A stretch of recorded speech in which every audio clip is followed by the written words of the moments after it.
Greetings from my hospital bed in Liverpool. I am so sad not to be with you, as such events as these are few and far between. These events build us and shape us to be connected, to share common experiences and affirm us in so many ways. So I hope by now you are feeling empowered and energised as it draws to a close. We have a great deal of work to do and need to be strong and determined as artists, creatives, programmers, producers, curators, academics, audiences and participants in order to be clear about why our arts, its values and principles are needed now more than ever. The world has changed in ways we didn't expect.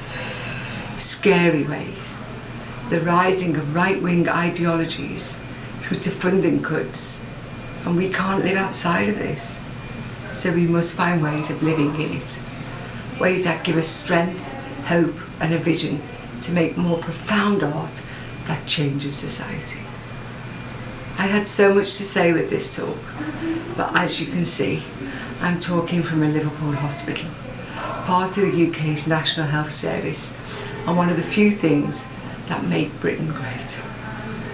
I am being taken great care of, but at the same time witnessing its dissemination due to inhumane policies that are dissecting not only the NHS but welfare across the board.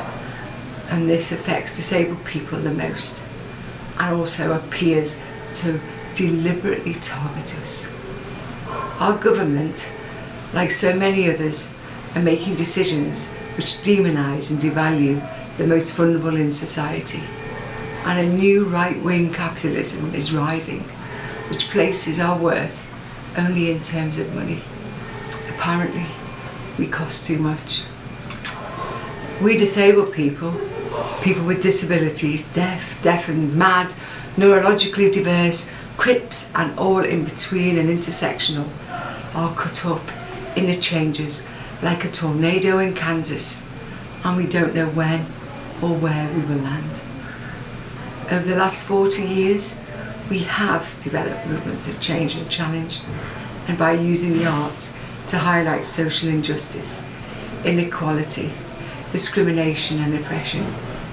Slowly, we began to be listened to, and for some of us, things began to change.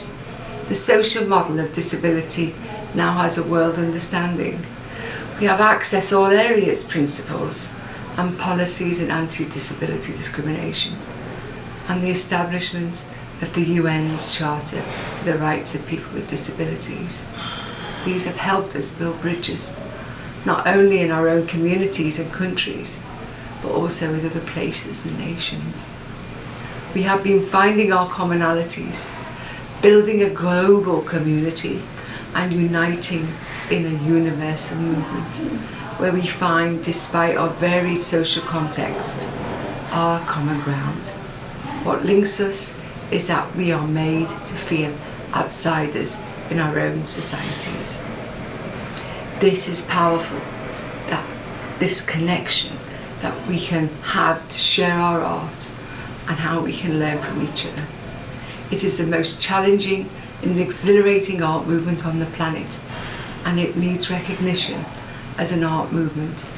Just like in the past with the Impressionists, Surrealists, Dadaists and Futurists, I think we could become the Crippists arts movement, to present definitions that we can agree on, shape and create, to produce work and context that the world needs to hear and understand.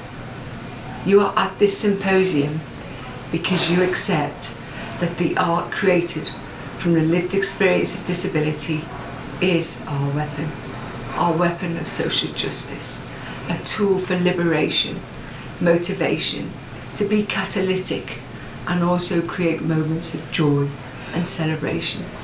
We should be confident to know our art saves lives because it saved our own first.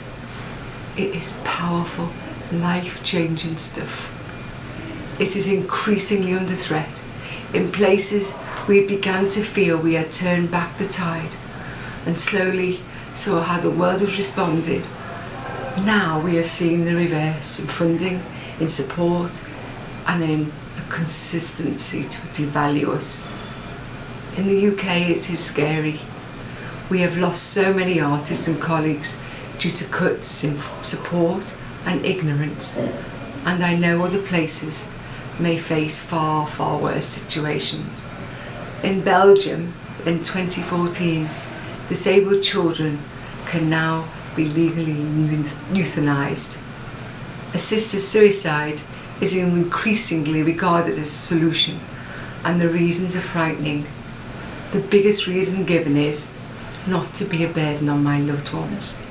Why should anyone ever feel that they should be a burden on anyone? Hadn't the T4 programme gone? But this is just one area that affects our lives. Sadly, there are many other blights against us, driven by economics, misunderstanding, and the cost of keeping us here. What happened? We were only just getting started, and now it seems we have to change track, find new ways of using our creative resources, experiences and talent, and use our culture as our weapon for social change and justice. Over the last 3 days, you have seen the talent, depth of thinking and challenging to our lives in society. I feel it would be good to frame our creativity, to link our art and disability social justice into a global manifesto for an arts movement of Crippists, bringing our work under a clear memorandum of understanding. Of course, you don't have to agree, as you need to work firstly where you choose to, and secondly, where you can thrive. But for those of us who want to define within this context of disability, we need to identify a shared set of values that affirms our lives and personal experience of disability, applauding our unique perspectives in how we create our art, shows us what connects us and leads us to building that global movement that brings in those in the north, south, east and west. We have to carry on being and creating our work to highlight the beauty, the bizarreness, the liberty and joy we share, but also the discrimination, the negating of our lives, so we can continue to thrive despite the cuts, lack of media attention, the patronisation and the special names. We have to be bold, build unity and disseminate our work into the fortresses of culture, being proud to ensure we can be confident in the survival of the Crippists. Thank you.